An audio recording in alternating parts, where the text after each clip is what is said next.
Hi folks, welcome back to the channel. Thank you very much for joining me once again.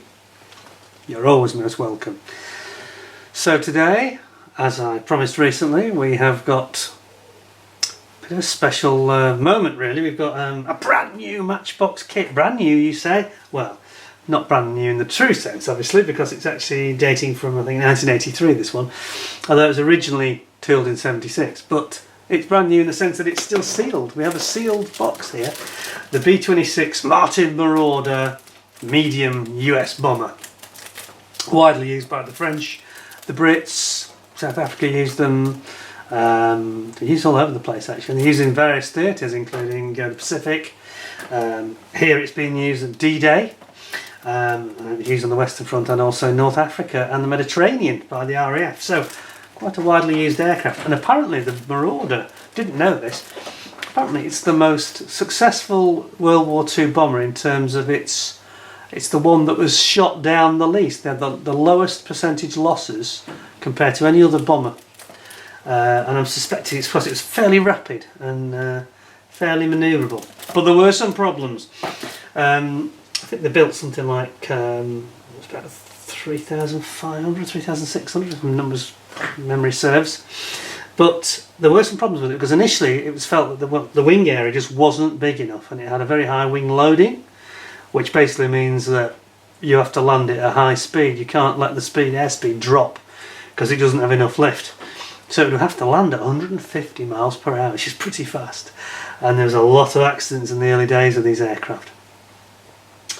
So they actually modified it slightly lengthened the wing to give it a little bit extra lift, and slightly changed the angle of incidence as well, and that improved it quite a lot. And once pilots had been trained properly how to get the best out of the aircraft, it was actually very popular with its pilots. Fairly heavily armoured, it's got a load of cannons all over it, it's got turrets, you've got a turret at the back, you've got a turret on the top, you've got a turret at the front. It's like a miniature B-17 really. So yes, quite an interesting aircraft. Now Britain only bought 500 of them, which is not that many if you think about it, but it kind of wasn't as necessary for us, especially on the Western Front, sort of Northern European front, because we had the Mosquito of course, and although I think this could carry maybe a fraction more than the Mosquito, there wasn't much in it, and the Mosquito was very fast and obviously homegrown, so, but they did, as I say, have 500. Anyway, before we go any further, I just wanted to draw your attention to something. The regular viewers will know that a few weeks back we had this, we had obviously my million views of the F-15E Strike Eagles taking off at Lakenheath. And I wanted to do a little thing. We had a model kit, the Revell, the new 172nd F-15E Strike Eagle, which was a really nice kit actually. And I decided to auction it off. And I auctioned it off this time to support the Maid of Harlech, the American P-38 Lightning fighter from World War II that was discovered in the sand on the beach at Harlech in North Wales, and it really needs to be recovered and restored. We haven't got one in the UK anywhere, even though there were lots of them around places like Suffolk and Essex during the war at various bases. So I thought it was a worthy cause. So I sold it on eBay, auctioned it on eBay. It didn't do that well, but there was a secondary reason for that.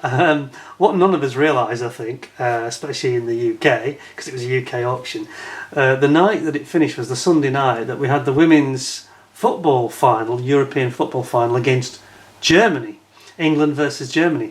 And of course, the English girls did an absolutely brilliant job winning this competition and beating the Germans at their own game in fine style, I have to say. So, well done, ladies.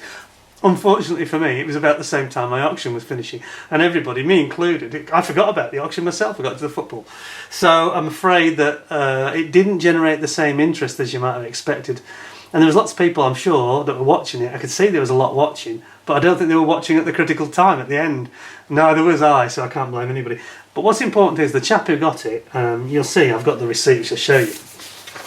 This is from TIGAR, the International restoration company that are raising funds, and they do have projects for other aircraft as well all over the world. They do work to try and restore classical aircraft. I'm trying to remember the full name. The institute my mind's gone blank. I can't remember what the G stands for. Heritage and Restoration. So it's basically International Aircraft Heritage and Restoration, TIGHAR they're called, TIGHAR. This is just saying basically that they have a donation which was $22.23 US, which isn't that much, I know. Thank you for your donation to TIGHAR, blah blah blah.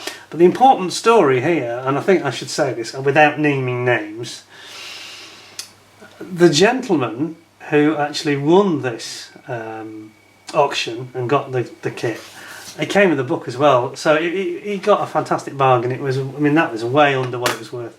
It was worth about another 10-15 US dollars, shall we say, at least.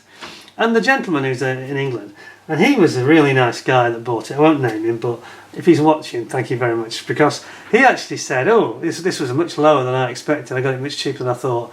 So I also made a donation to TIGHAR as well for the Maid of Harlech appeal, which I thought was really nice because he clearly, you know, he wanted the item, but he also thought it was a very worthy cause, and I'm really, really pleased that somebody would be so generous. Don't know what his contribution was, and we don't need to know, quite frankly. What's important is he got into the spirit of it. And I'm very grateful that, because I felt a bit let down. I felt I'd let them down. I didn't know this football final was going to be on, because we didn't know we were going to be in the final, of course, when I set it up, so that's the problem. Anyway, enough of that. The donation was made, and they've sent me a separate email, covering email, which is thanking me for the donation. So, and thank you to the gentleman who won that auction very much for getting into the spirit. I hope you enjoy your kit and the excellent book as well. Anyway, we move on. So, this kit is one from my collection that we talked about. It's not been opened, so I'm going to have to very surgically get through the outer wrapping. But before we do, let's take a look at the packaging and the details. We've got a beautiful Roy Huxley artwork here, as we always expect. Flying in over the beaches on D-Day. In fact, it looks to me, I could be wrong, but it looks a bit like Ouistreham that it's flying over, which is on the eastern end of the invasion beaches. Because there's lots of buildings here, it looks a lot like Ouistreham. Anyway, it says, Marauders of the 397th Bombardment Group, wearing the distinctive D-Day recognition stripes, attacked German positions ahead of the Allied landing zones on the 6th of June 1944. Wow. So we have here the box end, and of course it's PK407. We've got this slightly cartoonish, which I was never very keen on, that they brought in the end of the 70s. Yeah, it's all. I'm pretty sure that this is not Roy Huxley's drawings. I just don't believe they are, because they're not quite to the same standard somehow. But you get to see the engine, and you get to see the cockpit detail, and on the other side, true to Matchbox tradition, we get to see what it will look like if you do not do any painting, and it actually looks rather good, doesn't it? That's one of the better ones, I think, in terms of colour scheme. So, yeah. So, why don't we get into this? It's something I have never seen before, obviously. It's completely sealed from new.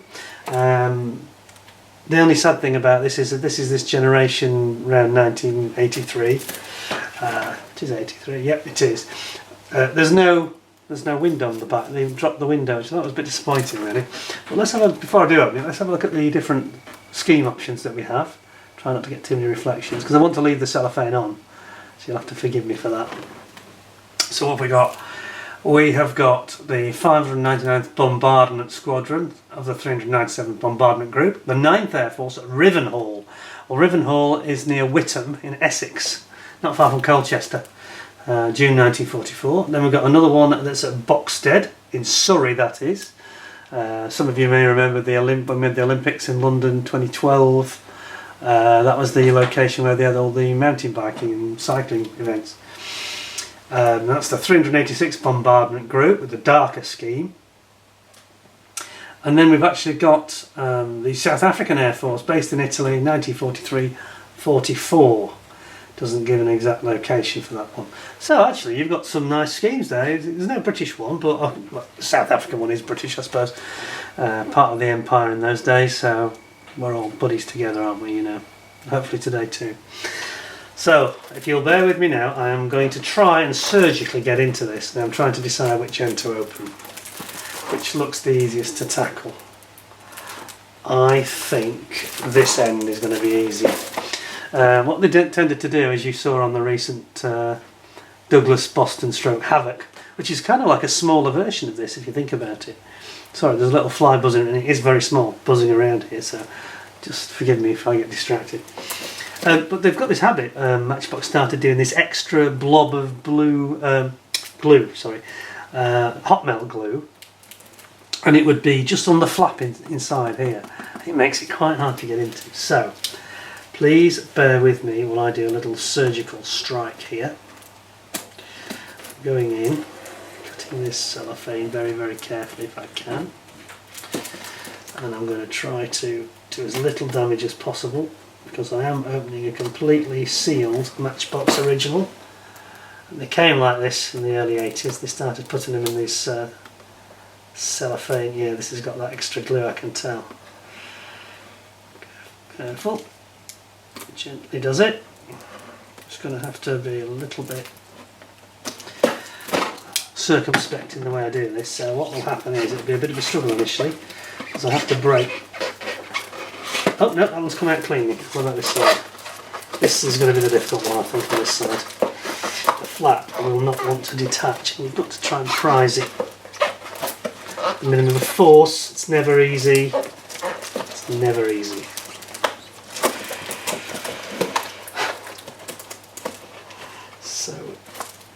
So easy to tear it, you know, if you get too much of a hurry. Really doesn't want to come away, that. It really doesn't want to come away. There we are. Just got the knife in it, that just helped. Right. We're in. So a brand new kit. Never seen it before. I haven't, you haven't. Let's see what it's like. Let's hope it's as good as that a rather nice Boston Stroke Havoc. So I'm guessing there's no stand again, because it's the generation where they dropped the stand annoyingly. Clear parts, grey sprue. It's nice to open one that's brand new, isn't it? It feels like it's 1983 again, you know. Oh, some weird bits of residue plastic there, which we don't want. And then a rather strange design is sprue, and here we go then. So yeah, there's no stand, so might lose half a point for that. But it's just the way they were presented at the time. We've got decals that are... Oh, I don't think I'm going to peel this off. I think that'll give some trouble. Decals don't look too special because, as we know, in this era, Matchbox's tissue they used was really nasty in terms of the way it used to bond to everything. So I'm having a bit of trouble with my zoom. Maybe. Right. So you've got the invasion stripes all as a decal, which is quite good. Shark's mouth? No, that's brilliant. Everybody loves a shark's mouth, don't they? Can I get this to peel back? Yeah, I think this is going to be detrimental. Well, I'm not going to do it now. Clearly that doesn't want to come away very easily. Some of the rest of it's not too bad. It just bonds, doesn't it? It's a bit of a weakness on the... The one weakness on the Matchbox kits was the longevity of these decals. But they're lovely decals. I mean, they're nice and bright. They look well printed. There you've got your South African option here. With a nice lady. Looks like a sort of a Virgin Atlantic sort of nymph, doesn't it? Like they have on the 747s. Well, they used to. Then we've got Barfly, which is this one here, with lots of bombing missions it's been on. And then you've got the USAF, of course, as the other option. So you've got really rather a nice set of decals there. They would be if they weren't stuck to the bonded onto the tissue paper, which is a bit of a shame. With patience, though, that could be teased off. Now then, instructions. Here we go. Do we get a write-up? Well, something else that slightly annoys me on these is that, oh, a little bit of sprue just dropped out in the instructions. They never tell you the crew, which I find really odd. Why it doesn't say crew of, you know. Well, I think these have a crew of 5. 1, 2, 3, 4. I think it's 5. Yeah, they have a bomb aimer stroke gunner in the nose. They've got a co-pilot and pilot. That's 3. Gunner at the top turret, gunner at the back. 5. So, You'll notice on the back something is odd, and that is the way that they presented this, a bit like we had with the Havoc.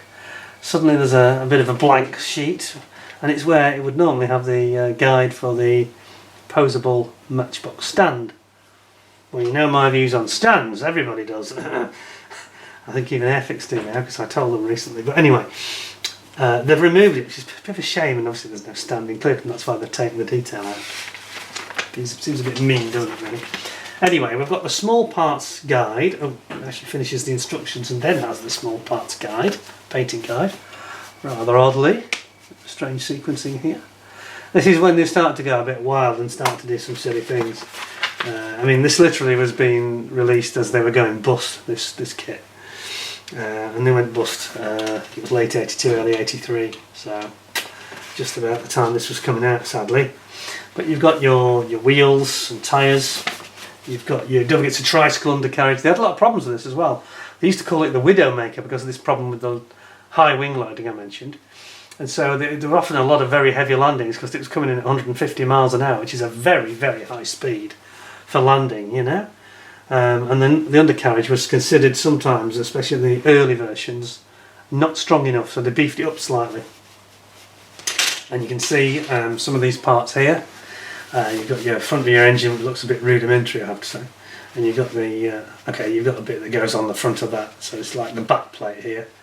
Here you've got your pistons, seat, instruments, props, obviously. Some of the cannons, I think that is. It's got a lot of cannons, I've got to say. It's very heavily armoured, probably another reason it was so successful. Although I did read a story saying that these were withdrawn from low-level bombing. They did a raid in France not long before D-Day, and the entire squadron was wiped out, unfortunately. 11 planes went out, and they were bounced by a flight of FW-190s, and they got completely wiped out. Nobody came back. And after that, the whole squadron was gone. And after that, they were banned, and the Marauders were banned from low-level work, and they wanted to do the medium to high-level bombing, or escorted at low level. They weren't allowed to go in anymore at low level because, whilst it's a very nimble and fairly rapid plane, it's no match for a 190, of course. It wouldn't be, would it? Anyway, digressing. Just back to the instructions. So you can see you've got some guide there for some of the internal areas in the bays here, giving you colour guide, how to paint it, and then the usual Humbrol guide underneath. So let's have a look at what we got. We've got a write-up, let's see what it says. Don't like the way they do it separately like this, but anyway. I'll zoom you back while I read this. The Marauder was developed in response to a specification for a medium bomber that was issued in January 1938. Oh, 39, I beg your pardon. Now this is following on from the Havoc stroke Boston, and I think they wanted something that was a little bit beefier. It actually says on the front of the kit, they call it the flying torpedo because it's tubular, the fuselage is tubular. And that meant that they could have quite a thin aluminium tubular sort of frame for the fuselage, and it made it quite strong, as we all know that a sphere is very strong as a concept, and a tube is very, very strong, like tin cans. That's why tin cans are the shape they are. So by having this design of this almost like a torpedo with wings, it meant you could have a very light airframe but have the strength you need. Parallel to the B-25 Mitchell, the B-26 was the subject of a production order for 201 aircraft placed in August 39. The original specification called for a high top speed but set no limit on landing speeds. And the design used was a tricycle undercarriage and a wingspan of only 65 feet, and this is what I was just talking about. This resulted in a very long takeoff run and landing speed of some 103 miles per hour. Well, I read on Wikipedia that it was 150 in the original version, and that's high. That's like a Formula 1 car almost at full speed, isn't it?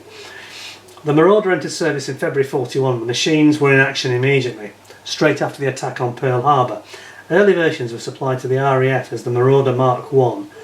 The B-26 proved to be difficult to handle for new pilots who often had not flown a twin-engined aircraft.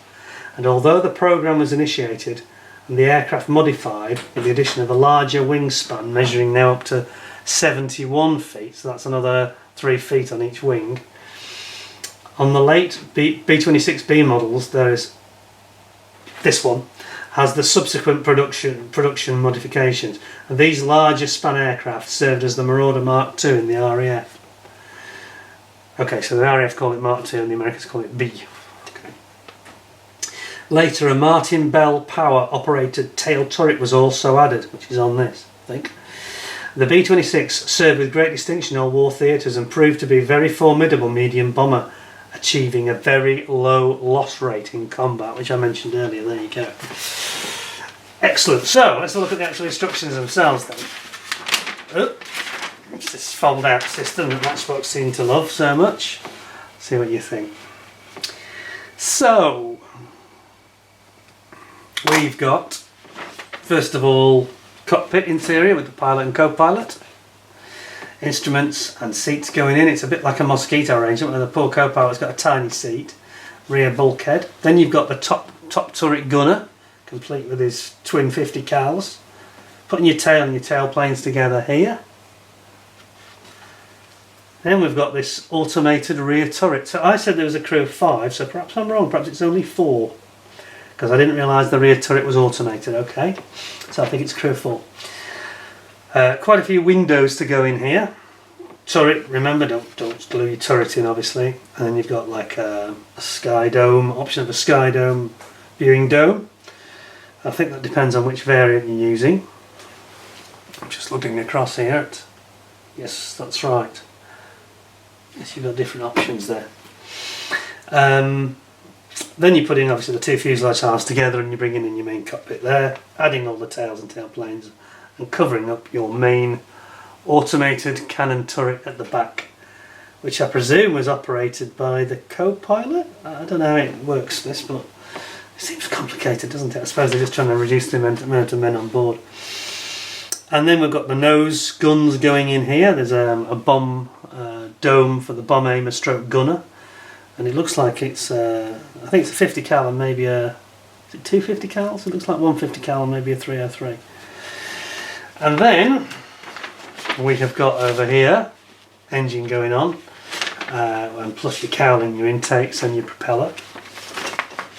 Then we have our undercarriage, and again, very like the Havoc, we seem to again have the option to actually have the wheels rotating, so it's got like a almost a polycap style arrangement there.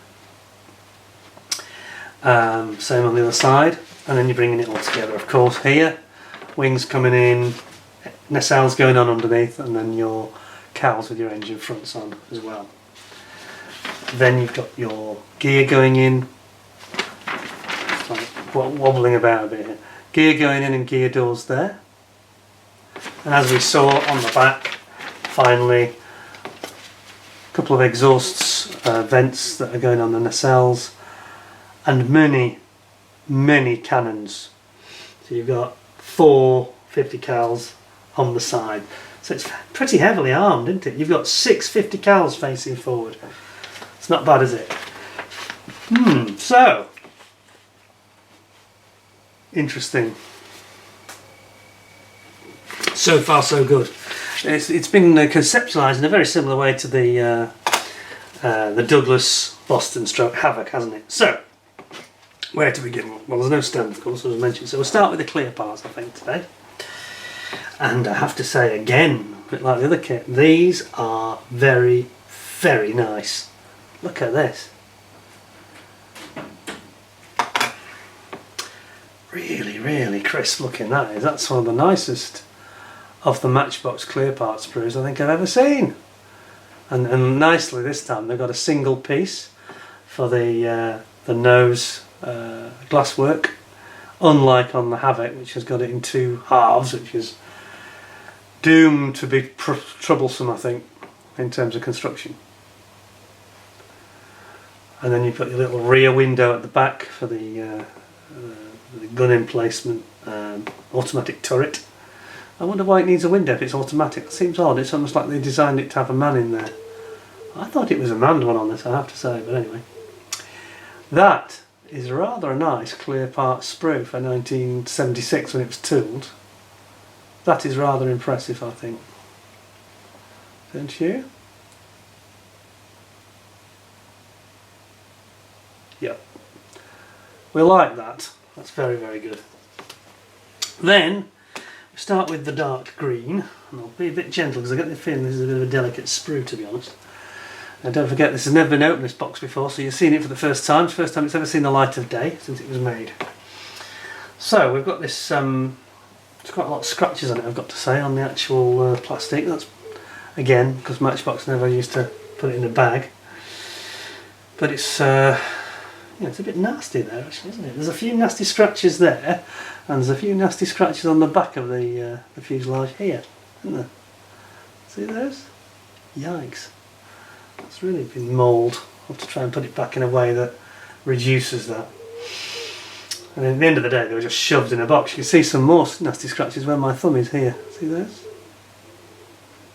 Bit grim, isn't it? Anyway, so we've got, yeah, typical Matchbox. I think the panel lines are a bit exaggerated, especially here at the front. That's a bit OTT, isn't it? That is a bit trench-like. It's not quite as good as the Havoc was in that respect. But other than that, not too bad at all. Quite subtle. Mainly recessed panel lines. As you look down the wings, all seems to be recessed. Same on the tail planes. Oh, sorry, that's the tail in fact. The tail planes are underneath here. And again, they've split these, so this is just the top we're looking at. And it'll be on another sprue with the underside, I think in grey. Yeah, it's just a shame that this particular example, because of the way it's been thrown in and rattled around a lot over the years, just a lot of scratching, isn't there? So I won't hold that against the kit there. That's just, you know, it's not my fault, Gov, but it's somebody has perhaps put them in with some very scratchy parts touching against it. I think that's what's happened. So we have here the grey sprue, and this has got the rest of the parts that correspond. So you've got the underside. Again, a bit soft, noticeably even more soft actually on this underside wing. You can see there it's a little bit, yeah, a bit trenchy and a bit Matchboxy, a bit too big. Those panel lines are a bit overdone, aren't they, really? Wide, yeah, like a canal almost. And then we've got the cowls, and we've got the nacelles for the engine, both sides. And then we've got the lower horizontal stabilisers with the elevators on, so it's in grey underneath. And then you've got all these various gear doors and the intakes here for the engine, which is really nice. A little bit, tiny bit of flash, just a hint of it here and there, nothing that would trouble you, only very minor, just see a little bit of it there perhaps. Yeah.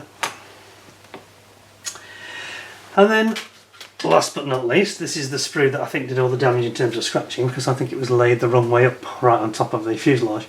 So it's a black sprue, and there's lots and lots of lovely parts on here. So you've got the bottom of the cockpit there, and then you've got all the cannons here that go at the 50 cal cannons up the side. And then you've got your seats, oops, your seats for the pilot and co-pilot there. And then you have the men themselves. Whoops, careful, careful, careful. There's three of the guys. That's three at least. 2, 3. I still think it's a crew of 4 in total, but they're not showing the fourth guy. Interestingly, I wonder why. They're not showing the guy that would be in the nose. Bomb aimer. Unless that's navigator and bomb aimer actually do the same role, that's possible, isn't it? Anyway, here we've got the rather nice front of the engines with the cylinders. Radial engine, obviously. In fact, what engine was it? Did I read that out or not? It's the Wasp, so that's the same engine that was in the Corsair, isn't it? I think so. Quite a powerful engine. That's probably what contributes to its top speed being so relatively high. What do they quote it as? They say 282 miles an hour. It's not bad at all. Not bad at all for a bomber. And then you've got all these guns here that are going into the turret.